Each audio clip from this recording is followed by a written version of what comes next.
조선시대 난봉꾼으로 소문난 한 선비의 아들이 부모의 성화에 억지 공부를 하고 집으로 돌아오는 길에 유부녀를 겁탈한 것이 한두 번이 아니었다.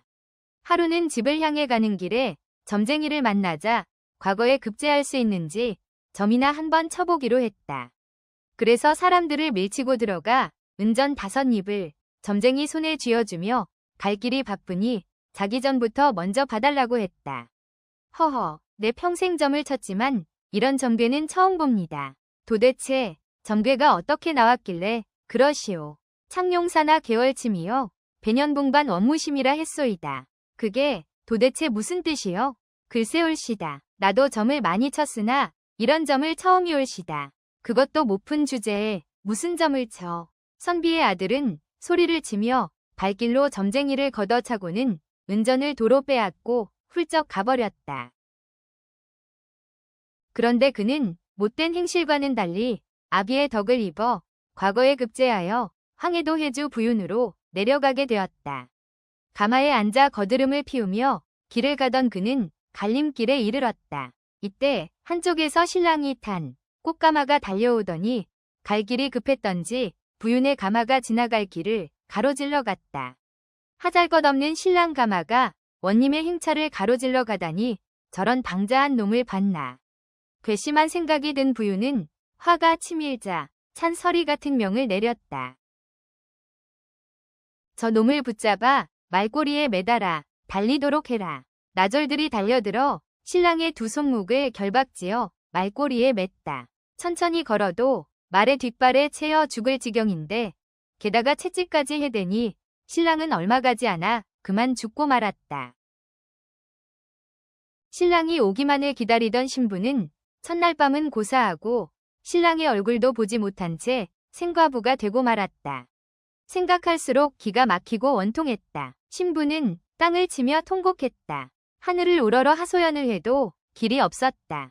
그러다 신부는 꽃가마를 보고는 무슨 생각을 했는지 신랑의 시체를 가마에 모시게 하고 입을 안감을 뜯어 자기 가마에 씌우고는 소복단장하고 가마에 올라앉아 신랑의 집으로 떠났다.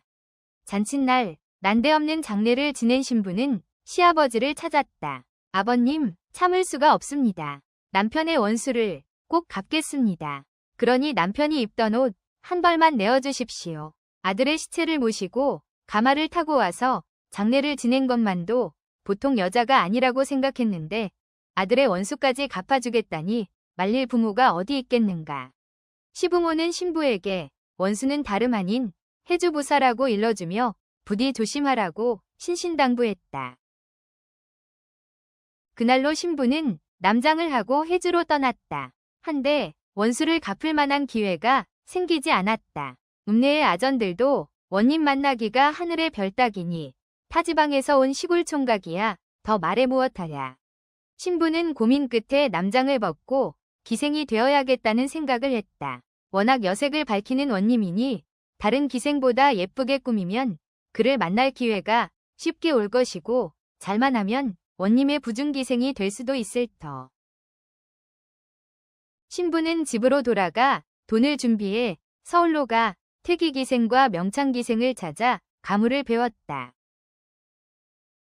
그런 후에 남동생과 여동생을 데리고 해주로 가 개월기생집이라는 문패를 내걸었다. 그러자 해주의 한양과 건달들이 밀려들어 개월은 해주의 미인이요. 노래 잘 부르고 춤 잘 추는 기생이라는 소문이 널리 퍼졌고 남자로 태어나서 개월기생을 못 보면 대장부가 아니라는 말까지 떠돌았다. 그쯤 되자 한다는 양반 나리들도 개월을 보기 위해 기생집을 찾았다. 개월의 자태가 어찌나 요염하던지 찾아온 이들이 모두 그녀를 보기만 해도 놀라 손 한번 잡아보지 못하고 녹초가 되어 돌아가곤 했다.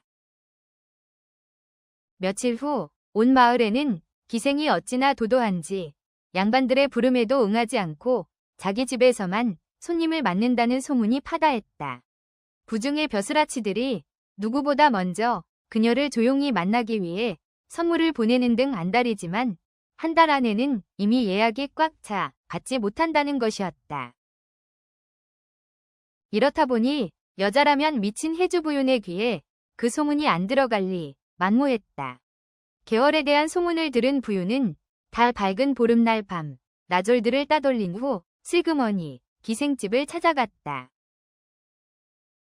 부윤의 등장에 기방에 앉았던 육방나리들이 모두 줄 행랑을 놓자 개월은 묻지 않고서도 이자가 바로 사또라는 것을 대뜸 알아차렸다. 애들아, 사또 영감님께서 오셨으니 얼른 자리도 깔고 꽃방석도 내어놓거라. 그리고 대문도 걸어 잠그고 다른 손님은 일체 받지 말거라. 사또는 기생이 자기 왕래에 환대하며 부산을 피우자 기뻤다. 사또가 방에 앉자마자 기생은 곱게 꾸미고 들어왔다. 얼굴은 방금 솟아오른 달덩이요. 몸매 또한 물찬 제비라. 사또는 방금 전 뛰쳐나와 자기를 모시지 않아 고깝던 마음이 눈 녹듯 녹아버렸다. 사또님께서 누추한 저의 집을 찾아주시니 황송하기 그지없나이다. 어찌나 황홀한지. 입을 벌리고 엉덩방아를 찢는 사또는 역시 소문과 다름이 없구나. 그대 재주가 하도 뛰어나다 하기에 얼마나 대단한지 내 한번 보려고 왔노라. 술잔이 오가고 노래와 시조로 간을 녹이니 사또는 술에 취하고 분위기에 취해 넘어가고 있었다. 좋다 좋아. 내일 중으로 내 너를 부중기생이 아닌 아내로 맞을 테다. 아이고 요 귀여운 것. 사또는 능글맞은 폼으로 기생을 끌어안으려 했다. 사또님께서 취하셨나 보옵니다. 그래. 온 김에 하룻밤 묵고 갈까. 소첩은 하룻밤은 실소이다. 하하하. 그래. 그럼 영원한 보금자리를 마련하여라. 예. 개월은 술상을 물리게 한 후 품속에 비수를 품고 다시 방으로 들어와 이불을 펴고 그 위에 베개를 놓았다.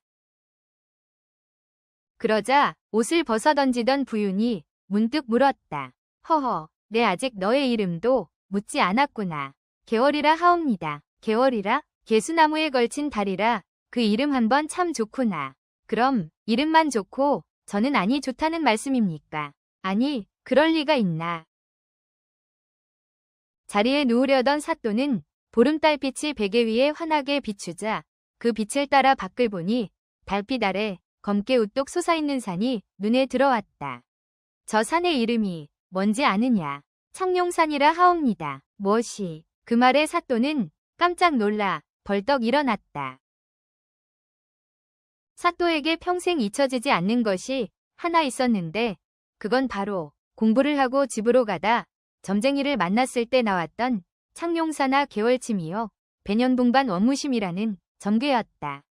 창룡산이란 말을 듣자 순간 사또는 놀라지 않을 수가 없었다. 창룡산하 개월침이란 창룡산 아래 개월의 베개란 뜻이요. 배년봉반이란 달이 2월 보름이라 바로 오늘을 뜻함이요. 원무심이란 무엇인가? 원자에서 마음심을 없애면 남은 건 죽을 사자를 뜻했던 것이다. 아니 그렇다면 그 점괘는 내가 오늘 개월의 베개 위에서 죽는다는 뜻이란 말인가?